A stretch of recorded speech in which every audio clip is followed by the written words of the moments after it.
This is a reading from An Introduction to the Devout Life by St. Francis de Sales. Chapter 34.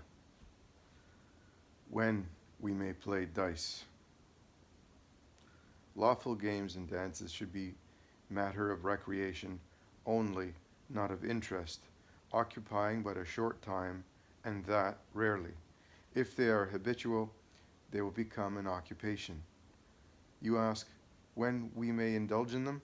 The seasons for such ordinary diversions are more frequent, those for others very rare, inasmuch as they are more blamable and dangerous. But you may enjoy them under the safeguards I have mentioned, when discretion and prudence dictate that you should comply with the wishes of that society in which you find yourself. Courtesy and kindness, the companions of charity, sometimes render unimportant things good, and those which are dangerous allowable. They even neutralize the mischief in some things that are bad, so that games of chance, which of themselves are blamable, are not so when we play them from some good motive. Thus St. Charles Borromeo relaxed, when amongst the Swiss, in certain matters concerning which he was otherwise strict, and St. Ignatius Loyola accepted an invitation to play. St. Elizabeth of Hungary joined in dancing and other sports without prejudice to her devotion, which was so deeply rooted in her soul that just as the rocks around the lake of Rieti grow beneath the dashing of the waves, her holiness waxed greater amidst the pomps and vanities to which her rank exposed her. Great fires flame all the more when the wind blows, but a little fire will be altogether extinguished unless it be sheltered. Chapter 35. We must be faithful in things great and small. The bridegroom in the Song of Songs says that his spouse has ravished his heart with one of her eyes and one hair of her neck. Canticle chapter 4, verse 9. Of all the human body, no part is so preeminent, whether for its mechanism or its power, as the eye, none less important than the hair. Therefore the divine bridegroom implies that he accepts not only the great deeds of devout persons, but also the lowest and least, and that to serve him well we must pay great attention alike to great and mighty things, and to those which are small and lowly, since through both alike we may lose or win his love. Be ready then to suffer heavy afflictions if need be, martyrdom itself for Christ's sake, determined to give to him all that is dearest to you when he pleases to take it: father, mother, brother, husband, wife, child, the sight of your eyes, and your life itself. To all such submission your hearts should be disposed. But as meanwhile divine providence does not try you with such severe and heavy afflictions, and does not require your eyes, give him at least your hair.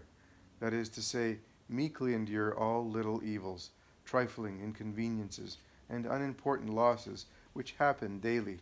For by using these little opportunities with a good and loving purpose, you will overcome your heart and have it entirely under control. All such trifles as the daily chances of life, this headache, toothache, or fever, the perversity of a husband or wife, the breaking of a mirror, this slight, the loss of a ring, handkerchief, or glove, the little inconvenience of going early to bed and rising early to pray and communicate, the little shame at being publicly noticed in certain religious observances, all these and similar trifling annoyances will, if they be taken and received cheerfully, please that divine goodness which has promised to the faithful an ocean of bliss in return for a cup of cold water. And inasmuch as these opportunities are perpetually occurring, their right use affords an abundant means of laying up spiritual treasures.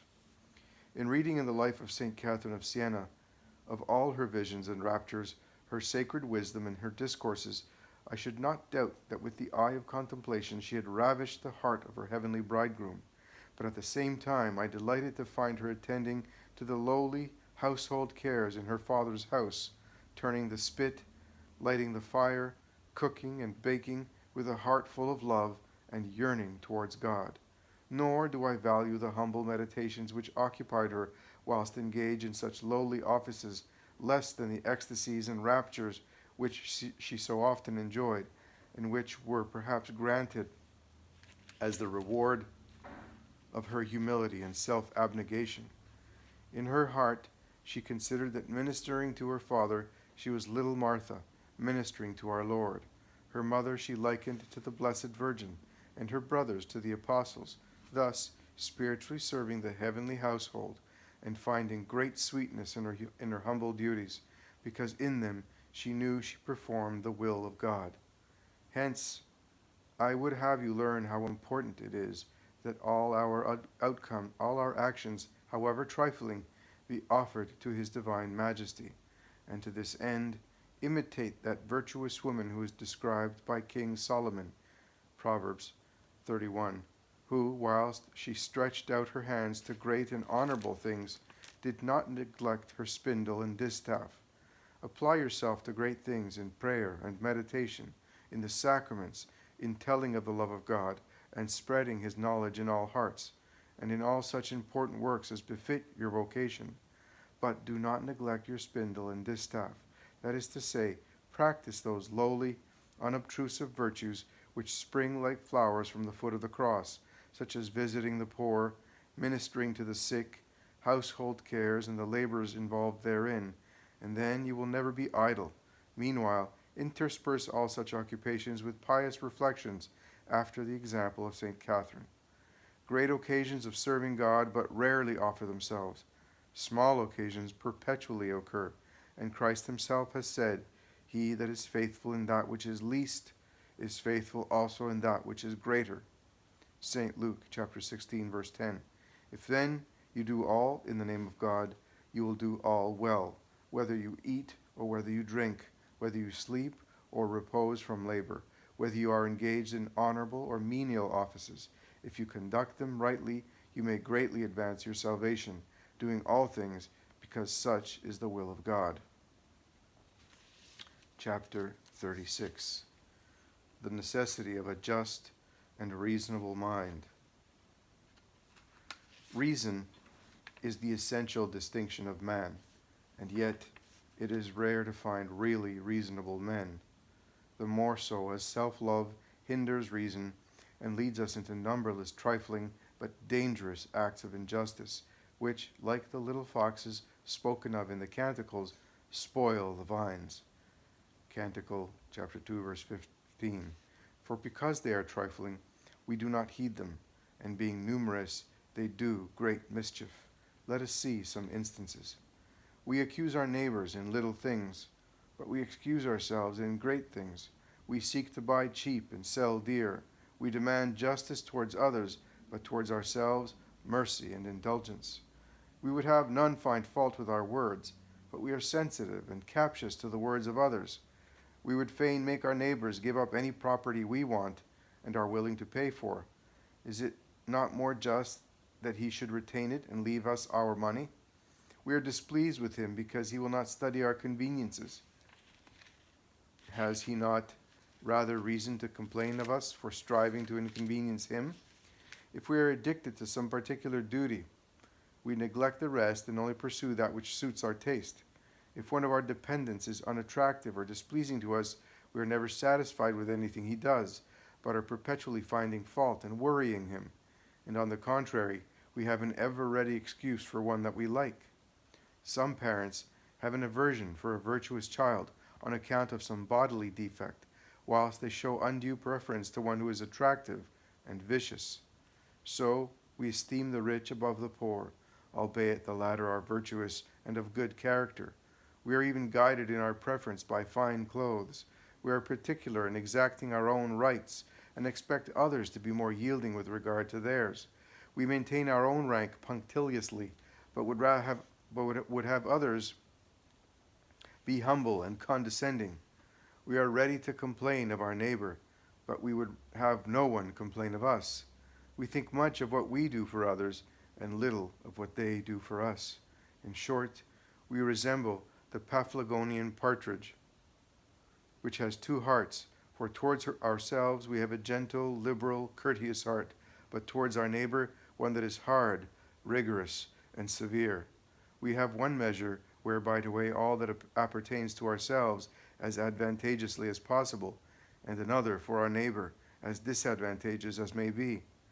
Now Holy Scripture says that deceitful lips speak with a double heart, Psalm chapter 11, verse 3, and that to have two weights, the one heavy for receiving, the other light for giving, is an abomination to the Lord. Always be impartial and just in your deeds. Put yourself into your neighbor's place, and him in yours, and then you will judge fairly. When you buy, act as though you were the seller, and when you sell, act as though you were the buyer, and you will buy and sell with justice.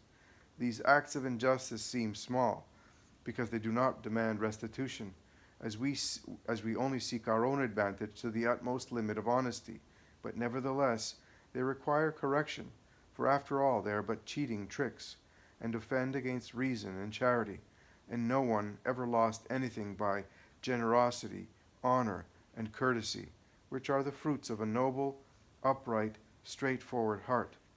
Frequently, therefore, examine your heart, whether it is so disposed towards your neighbor, as you would have his disposed towards you. Were you to change places, for this is the true test. Trajan's intimates blamed him for rendering the imperial majesty, as they considered too accessible. How then, he replied, should I not seek to be such towards private individuals as I should wish the emperor to be were I a private individual myself?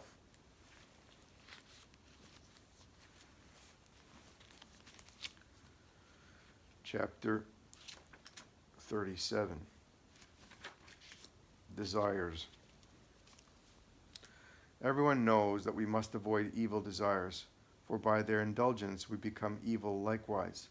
But I would urge you not to desire those things which are dangerous to the soul, such as balls and similar perilous amusements, honors, etc., offices, visions, and raptures. In all such things there is great risk of vanity and delusion. Do not indulge in longing after events which are as yet are far distant, for they only distract and weary the heart, often disturbing it seriously. If a young man earnestly desires some office which is at present unattainable, to what end is his longing? If a married woman wishes to follow the religious life, where is the use of her wish? Or if I would fain buy my neighbor's land, he being unwilling to part with it, do I not waste my time in wishing? If when I am ill, I give way to the wish to minister or preach, visit other sick persons, or perform the duties of the healthy, are not my wishes fruitless, since it is not in my power to execute them? And meanwhile, these useless wishes impede others, which I ought to have, the wish to be very patient, very resigned, obedient, mortified, and gentle under my sufferings, which is what for the time being God requires of me. But we often, in our own unreasonable wishes, resemble women in delicate condition, who ask for cherries in winter and grapes in spring. No person who has an appointed duty or vocation should indulge in wishing for some manner of life different from that which is suitable to it and its indispensable conditions, for such indulgence disturbs the mind and enfeebles it in the performance of its necessary duties. If I wish for a Carthusian solitude, I waste my time and allow this desire to take the place of that which ought to occupy me, namely to perform my present duty faithfully. I would not even admit of longings after a better intellect or sounder judgment, for such longings are vain and drive out those which everyone should have to cultivate what he has, such as it is. Nor would I encourage a desire for the means of serving God which he has denied us, but rather faithfully make use of those we have. Of course, I am speaking of such desires as occupy the heart, for there is no harm in common wishes if they do not become habitual. Do not wish for crosses unless you have borne those well which have already been offered to you. It is a mistake to wish for martyrdom whilst we have not a courage to endure a sharp word. The enemy of souls often seeks to distract us with desires for distant trials, which will never offer themselves, in order to distract our minds from those present circumstances whence, however trifling, we might derive real benefit. In fancy, we fight against African monsters, whilst practically, for lack of thought, we allow the worms on our daily path to destroy us. Never seek temptations. It is presumptuous and rash so to do, but prepare your heart to await them with courage and to defend itself when they do come. Variety and superfluity of food always overload the digestion, and if it is weakly, ruin it. Do not overload your soul with desires, neither with worldly ones which are injurious, nor even spiritual ones which will hinder you. When the soul is cleansed and set free from evil tempers, it experiences a great hunger after spiritual things, and eagerly desires all manner of pious exercises in mortification, penitence, charity, and prayer. Such an appetite is a good sign, but take care that you are able to digest all that you would eat. With the help of your spiritual Father, select from amongst all such practices those which are suitable to you, and for the present follow and make the most of them. In this case, God will supply you with others in due season, and thus you will not waste time in fruitless wishes. I do not bid you to put aside all good desires, but only to regulate them, to execute those which are practicable at the present moment, and lay up those which are impracticable in store for a fitting season. And this I say alike of spiritual and temporal desires, for by this means alone we can go on calmly and without distraction.